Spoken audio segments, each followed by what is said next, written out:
Hi there, Sharon Horne-Ellstrom here. Welcome to day 53 of our Supersize You annual challenge. Today, just like all this month, we're talking about confidence, but today is with respect to confidence in your own knowledge, your own knowing. You already know that you're an expert at certain things and that people come to you for certain things and you can share those things to build your confidence.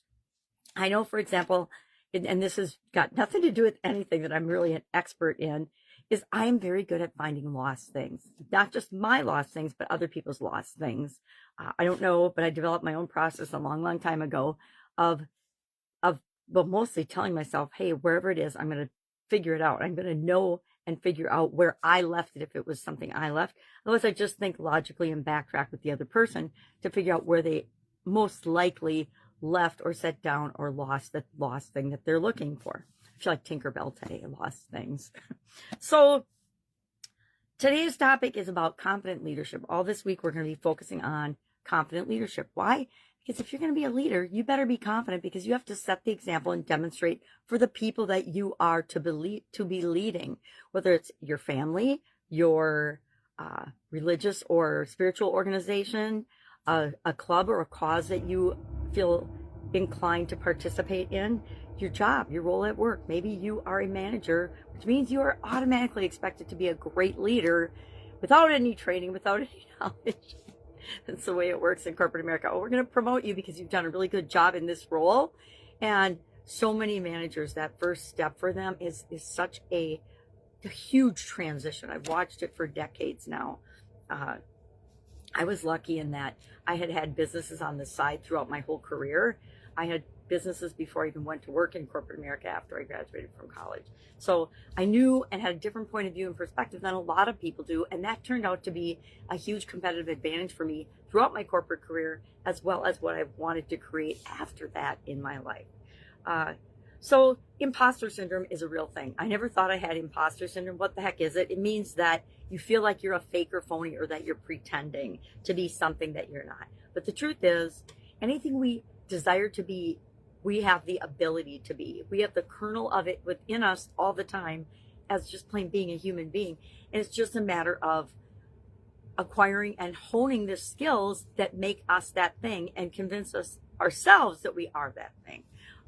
There's a leader, and I do not believe that we are born anything. Everything that we become in this lifetime is part of our journey, and we get to pick and choose what those things are going to be.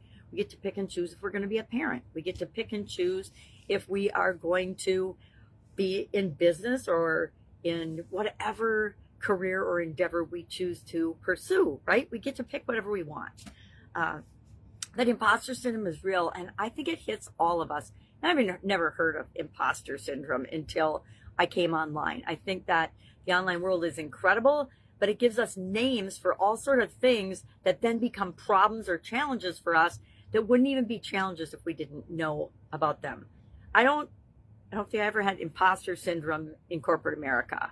I know I had people that didn't believe in me and that were trying to undermine my career, but that's different than imposter syndrome. Imposter syndrome is a lack of belief and self-confidence in us, from within us, that compares us to other people. Wow, that is such an exercise in futility. Or compares us to different industries or whatever, but compares us to something. And a lot of times there's actually no comparison because we are so different, doing something vastly different and usually vastly better than the person that we're comparing ourselves to. But I find that whenever we start anything new, I found that when I came on the school platform, I found myself doing what I did when I first started online. I was following and paying attention to what everybody else was doing, and not necessarily initially in a way to compare myself to them, but that's what it sort of morphed into. It's like, well, look at what they're doing. And instead of role modeling it like I know to do, I would be like, oh, that's great for them, but it won't work for me. Mind blowing. If it works for them, it will absolutely positively work for me and you as well.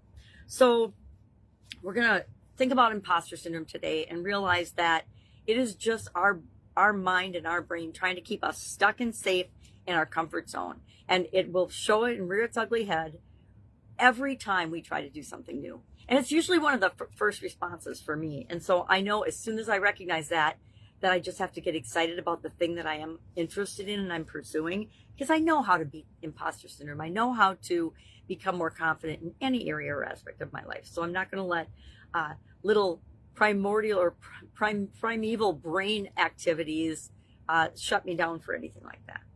You don't need to know everything about your topic in order to be an expert. You just have to be a step or two ahead of the people that you're sharing information with.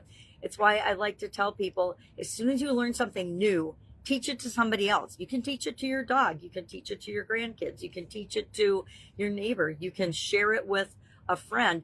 But talking about and sharing it reinforces the learning for you. You don't care if they get it or not. You just want to reinforce the learning for you. And it's a benefit if they get it too.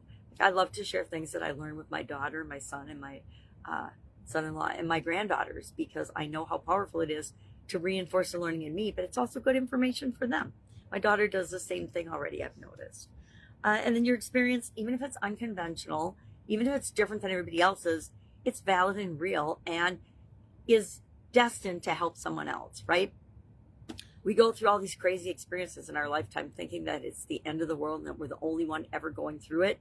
And then with the advent and the use of the internet and cell phones, it's like you can look on so many places and realize, oh my God, there are literally thousands, if not hundreds of thousands of people going through something so close to mine when they write and share their story. It could be me talking in whatever it is that you're having a challenge with. So what are we going to do today with this? I want you to start owning. I want you to want to start owning your own expertise. I want you to make a list today of at least 10 things. And I actually did it. I did it before I started talking today. I'm like, all right, if I'm going to ask people to do this, I need to do it too and see about how long it takes. It was in probably a minute or two, I knocked off 10 things. And I actually have things written in the margin, so they've probably got like 15 things that I know I'm really good at or that I love doing. You can be an expert at absolutely anything. If the school platform has taught me nothing, it has taught me that you can create a community around absolutely anything. There's 8 billion people on this planet. Do you think there aren't at least 1 or 2 other people, meaning 1 or 2 million other people that probably have a similar interest to you in whatever area you want to explore? And that's valuable because people that have especially quirky interests want to find other people that have that same quirky interest, because chances are their circle around them has no ability to understand the thing that they're interested in or why they're interested in it. At least that's what I found for myself.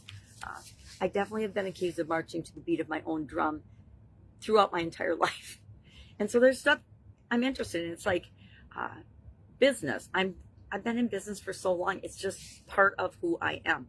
I've been creating content every day for so long. It is now just part of who I am. All right, part of my identity. So we're going to make that list of 10 things, and we are going to share one thing in the comments below. I want you to proudly share one thing that you are better at than the vast majority of people that you know or people on the planet altogether. What is that one thing that you just naturally gravitate to because it's automatic for you, it's good for you. It's super hard for other people, but it's easy for you. That means that is something that you want to be exploring throughout your life. All right, any questions about this? Hit me up and ask. I'm not going to spend time asking you reflexive questions.